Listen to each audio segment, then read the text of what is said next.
आज के इस वीडियो में हम फटाफट छोटे छोटे प्रश्नों को देखेंगे। जैसे एक वाक्य, एक शब्द और एक वाक्य में उत्तर। पहला दिया, रक्तदाब किसे कहते हैं?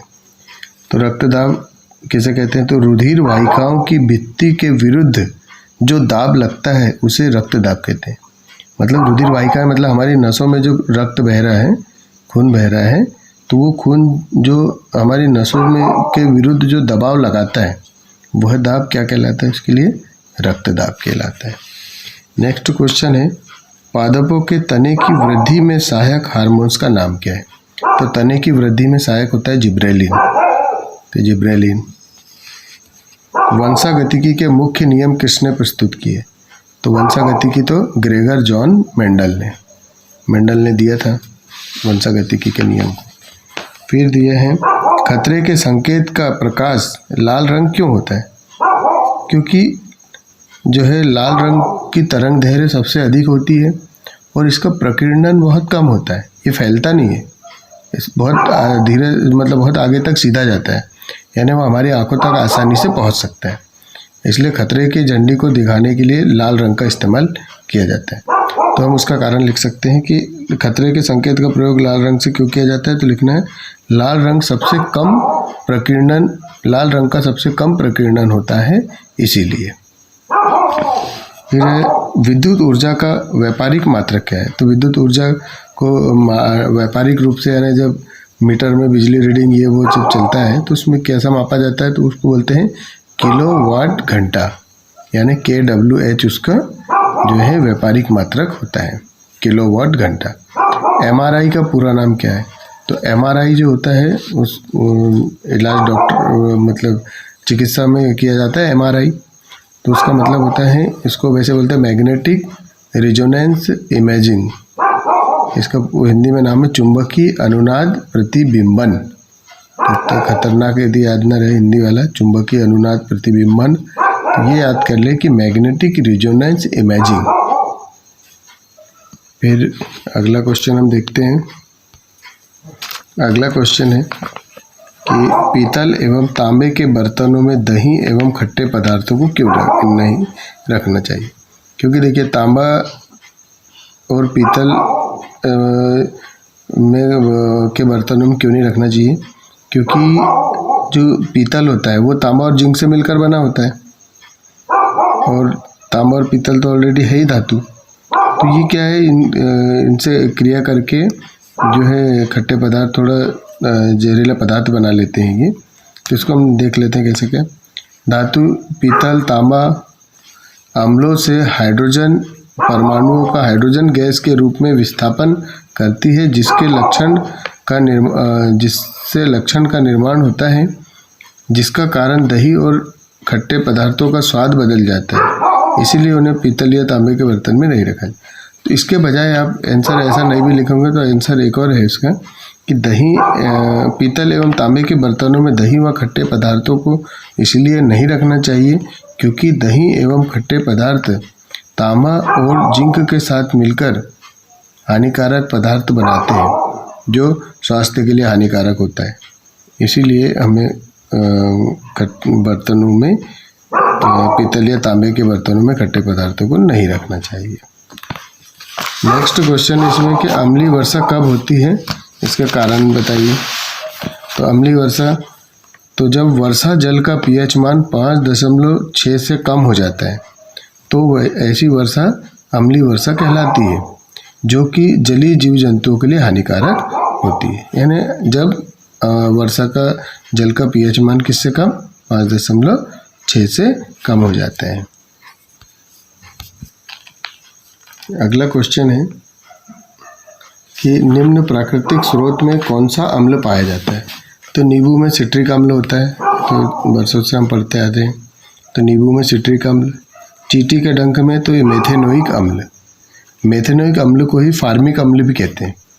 तो हमें याद रखना, चींटी के डंक में मेथेनोइक अम्ल या फार्मिक अम्ल HCOOH, यानी कि इसको फार्मिक अम्ल भी कहते हैं।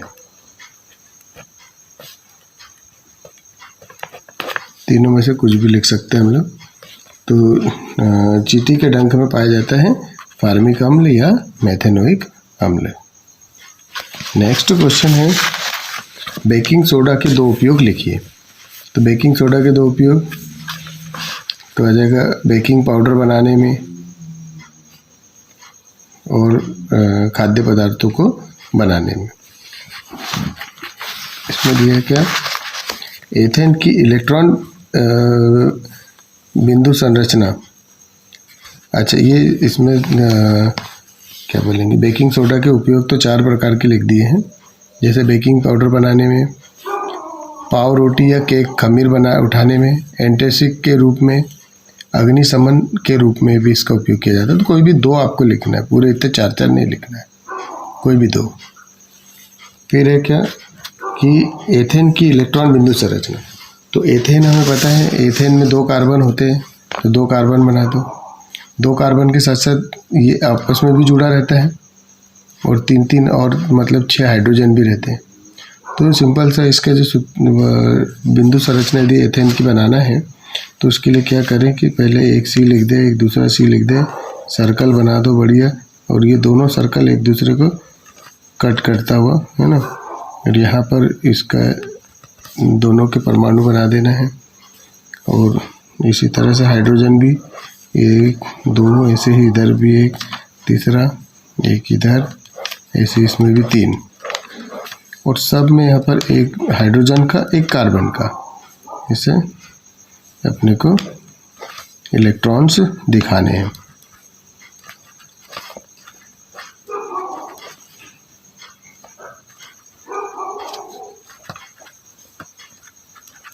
इस तरह से हम उसकी बिंदु संरचना बना सकते हैं, तो प्रैक्टिस करना पड़ेगा। ऐसे ही नेक्स्ट क्वेश्चन है क्या कि मेथेन की इलेक्ट्रॉन बिंदु संरचना। तो एथेन में 2 कार्बन और मेथेन में 1 कार्बन। तो मेथेन का तो और भी सरल है, तो एथेन वाले से सरल तो मेथेन वाला। 1 कार्बन बनाओ, 4 हाइड्रोजन बनाओ, इनमें सहसंयोजी बंध है, तो 1 इलेक्ट्रॉन हाइड्रोजन का, 1 इलेक्ट्रॉन कार्बन का। तो इस तरह से हम बना सकते हैं। नेक्स्ट क्वेश्चन है, अगला क्वेश्चन है विकृत अल्कोहल किसे कहते हैं, लिखिए। तो मतलब जब अल्कोहल में किसी प्रकार का पदार्थ मिला दिया जाता है और वो पीने योग्य नहीं रहता, हानिकारक हो जाता है, तो ऐसा अल्कोहल जो है विकृत अल्कोहल कहलाता है। नेक्स्ट क्वेश्चन है ईंधन के रूप में अल्कोहल का उपयोग कैसे किया जाता है, लिखिए। तो चलो देखते हैं ईंधन के रूप वाले में अल्कोहल। तो गन्ने के रस का किण्वन करके एथेनॉल यानी कि एथिल अल्कोहल प्राप्त किया जाता है। इस एथेनॉल में पेट्रोल मिलाकर उसे स्वच्छ ईंधन के रूप में कई देश इस्तेमाल करते हैं। यह ईंधन पर्याप्त ऑक्सीजन होने के पर केवल कार्बन डाइऑक्साइड और जल उत्पन्न करता है। यानी किसी किसी देश में एथेनॉल का उपयोग पेट्रोल के साथ में मिला करके किया जाता है। अगला क्वेश्चन जैव प्रक्रम को परिभाषित कीजिए। जैव प्रक्रम मतलब हमारे शरीर में जो भी जैविक क्रियाएं होती है पढ़ते हैं, वे सभी प्रक्रम जो सम्मिलित रूप से अनुरक्षण का कार्य करते हैं जैव प्रक्रम कहलाते हैं। क्षति तथा टूट फूट रोकने के लिए अनुरक्षण प्रक्रम की आवश्यकता होती है। ये सब सिंपल ये लिख सकते हैं कि वे सभी प्रक्रम जो सम्मिलित रूप से अनुरक्षण का कार्य करते हैं जैव प्रक्रम कहलाते हैं। नेक्स्ट था प्रकाश संश्लेषण का रासायनिक समीकरण लिखिए। सबसे सरल है क्योंकि आपने को याद है, मालूम है, कार्बन डाइऑक्साइड गैस की ज़रूरत पड़ती है, जल की ज़रूरत पड़ती है प्रकाश संश्लेषण में, क्लोरोफिल की ज़रूरत पड़ती है और सूर्य के प्रकाश की ज़रूरत पड़ती है। और हमें पता है कि इसमें बनता क्या क्या है, तो ग्लूकोज बनता है, ऑक्सीजन बनता है और जल बनता है। तो हमको बस ये लिख देना है सीधे साधारण समीकरण लिखते समय, कार्बन डाइऑक्साइड का CO2, जल का H2O, तीर का निशान, ऊपर क्लोरोफिल, नीचे सूर्य का प्रकाश, ग्लूकोज का एक अणु C6H12O6, ऑक्सीजन का अणु और जल के अणु। सब जगह 6 लगाना है, ग्लूकोज का केवल एक अणु बनेगा, इधर 6 ऑक्सीजन, 6 जल, इधर 6 कार्बन डाइऑक्साइड। सिर्फ जल के याद रखना है, 12 अणु जो है अभिकारक के रूप में इस्तेमाल होते हैं।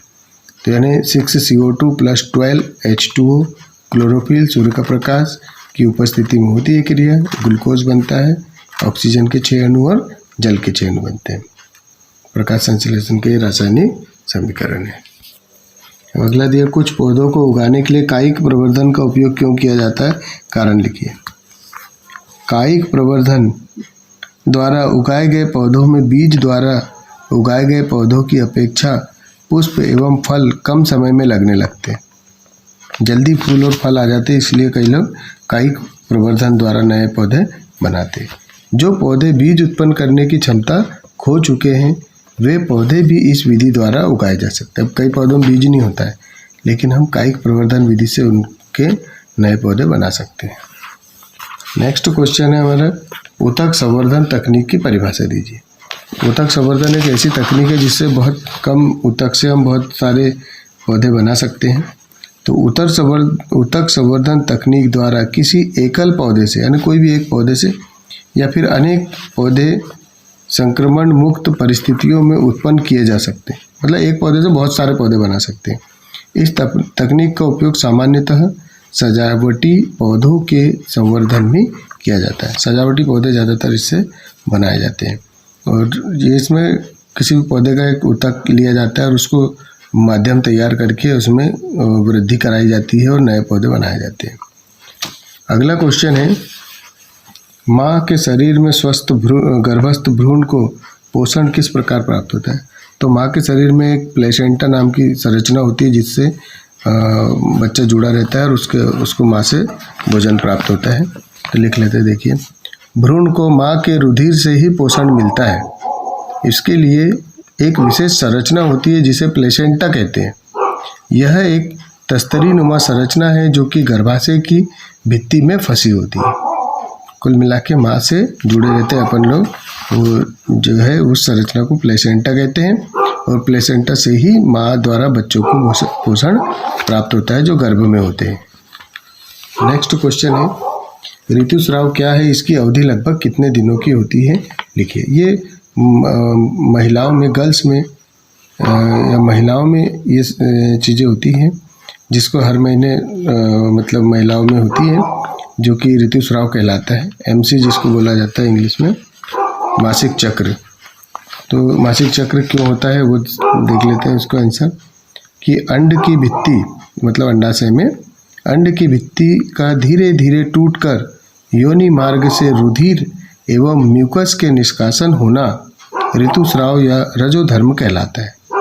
ऋतुस्राव की अवधि लगभग 2 से 8 दिन की होती है, यानी 2 से लेकर 8 दिनों तक के ये फीमेल्स में, गर्ल्स में चलता है। किसी को 2 दिन, किसी को 4 दिन, ऐसा ये ऋतुस्राव या इसको ऋतुस्राव कहते हैं।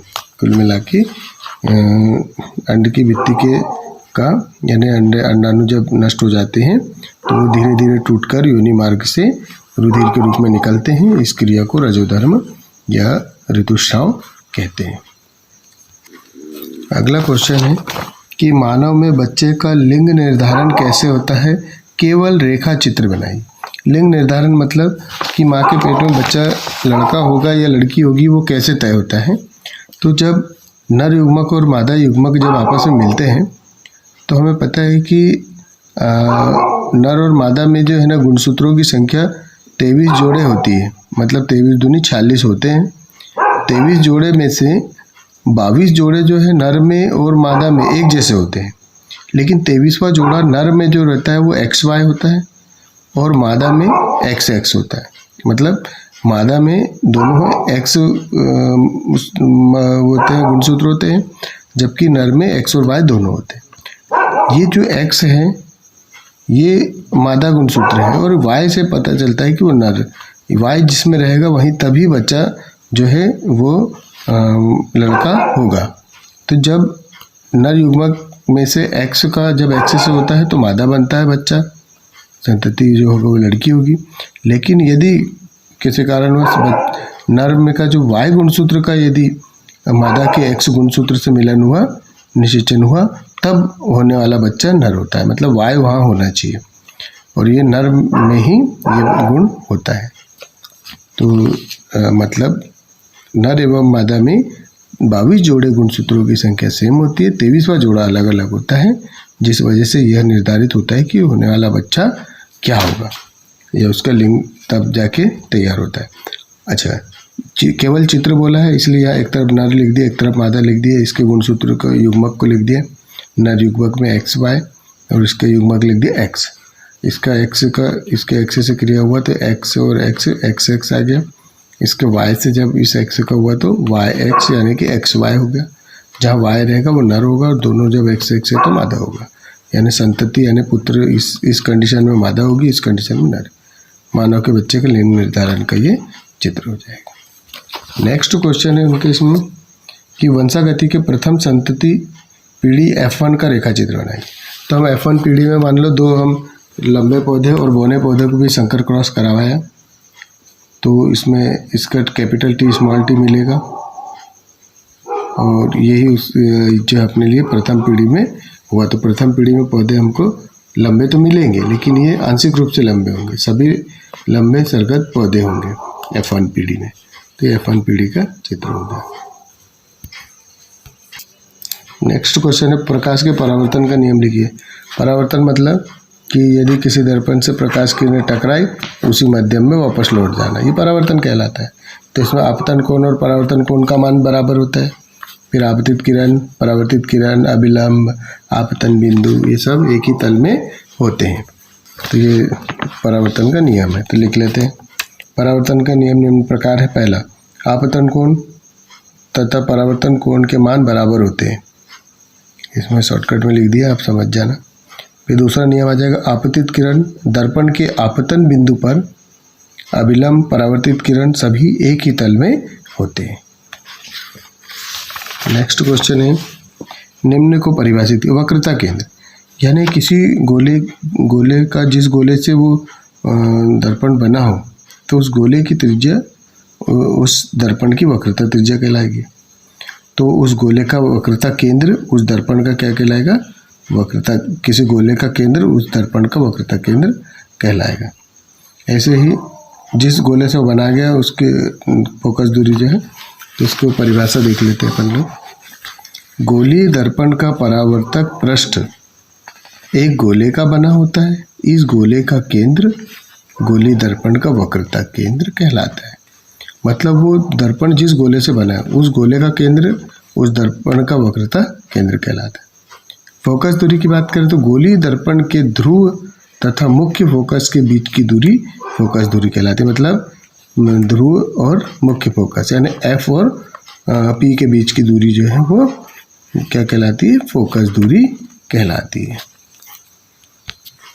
नेक्स्ट क्वेश्चन है, हीरे का अपवर्तनांक 2.42 है। इस कथन का क्या अभिप्राय है? तो इसका अभिप्राय यह है कि हीरे का अपवर्तनांक 2.42 है। इसका अर्थ है कि वायु में प्रकाश का वेग तथा हीरे में प्रकाश का वेग का अनुपात 2.42 है। मतलब अपवर्तनांक का मतलब है किसी दो माध्यमों के बीच में प्रकाश की चाल का अनुपात। तो यहाँ वायु में प्रकाश का वेग और हीरे में प्रकाश का वेग का जो अनुपात है वो कितना है? 2.42। नेक्स्ट क्वेश्चन है, किसी लेंस की एक डायप्टर क्षमता को परिभाषित। डायप्टर मतलब लेंस की क्षमता बताता है कि लेंस किसी वस्तु का प्रतिबिंब को कितना बड़ा या छोटा कर रहा है।